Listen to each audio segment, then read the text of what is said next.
ഭീകരാക്രമണ പരമ്പരകൾ ഇന്ത്യയിൽ ആവർത്തിക്കപ്പെടാൻ പോവുകയാണോ എന്നുള്ള വലിയ തോന്നൽ ഉത്കണ്ഠയും ഉണ്ടാക്കിക്കൊണ്ട് ജമ്മു കശ്മീരിലെ പഹൽഗാമിൽ വിനോദസഞ്ചാരികൾക്ക് നേരെയുണ്ടായ ഭീകരാക്രമണത്തിൽ 27 പേർ മരിച്ചു. നിരവധി പേർക്ക് പരിക്കേറ്റു. മരണസംഖ്യ ഉയരുമെന്ന് റിപ്പോർട്ടുകൾ വരുന്നു. സൈനിക വേഷത്തിലെത്തിയ ഭീകരർ സഞ്ചാരികൾക്ക് നേരെ തുരുതുരാ വെടിയുതിർക്കുകയായിരുന്നു. രക്ഷപ്പെടാൻ ഒരു സാധ്യതയുമില്ലാത്ത രീതിയിൽ ട്രക്കിങ്ങിന് മാത്രം സാധ്യതയുള്ള ഇടത്തേക്ക് കുതിരപ്പുറത്തോ നടന്നോ മാത്രം വിനോദസഞ്ചാരികൾക്ക് എത്താൻ കഴിയുന്ന ഇടത്തേക്കാണ് അവിടെ എത്തിച്ചേർന്നാണ് ഭീകരർ വെടിവെച്ചത്. ആക്രമണത്തിന്റെ ഉത്തരവാദിത്വം ലഷ്കർ ഇ തൊയ്ബയുടെ ഉപസംഘടനയായ റെസിസ്റ്റൻസ് ഫ്രണ്ട് ഏറ്റെടുത്തു. ആക്രമണത്തിന്റെ പശ്ചാത്തലത്തിൽ കേന്ദ്ര ആഭ്യന്തരമന്ത്രി അമിത്ഷാ ശ്രീനഗറിൽ എത്തി. അഫ്സാന വിവരങ്ങൾ നൽകാൻ ചേരുന്നു. ഇപ്പോഴത്തെ അവസ്ഥ എന്താണ്?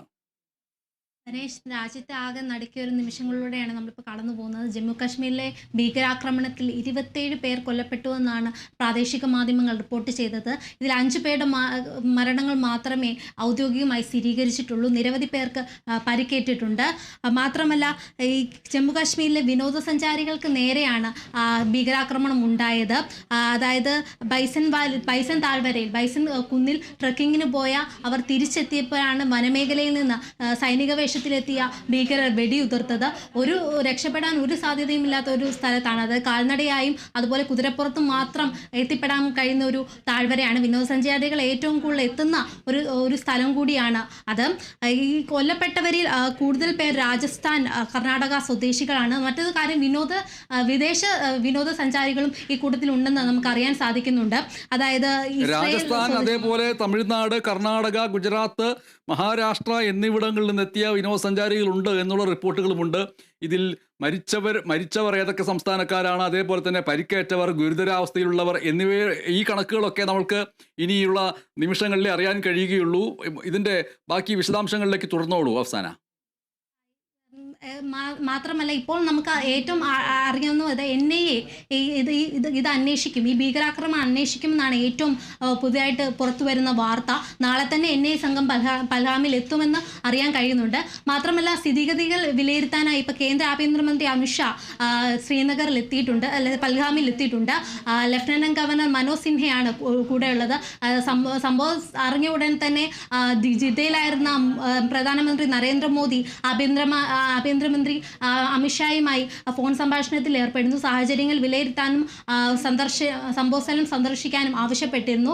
ഇതിന്റെ അടിസ്ഥാനത്തിൽ അദ്ദേഹത്തിന്റെ വസതിയിൽ, അതായത് അമിത്ഷായുടെ വസതിയിൽ ഒരു യോഗം ചേർന്നിരുന്നു.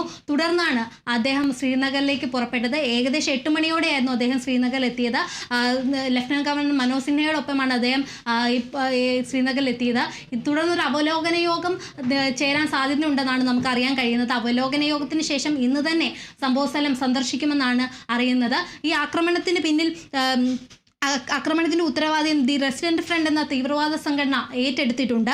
പാക് ആസ്ഥാനമായി പ്രവർത്തിക്കുന്ന ലഷ്കർ ഇ തൊയ്ബയുടെ ബന്ധമുള്ള സംഘടനയാണ് ദി റെസിസ്റ്റന്റ് ഫ്രണ്ട്.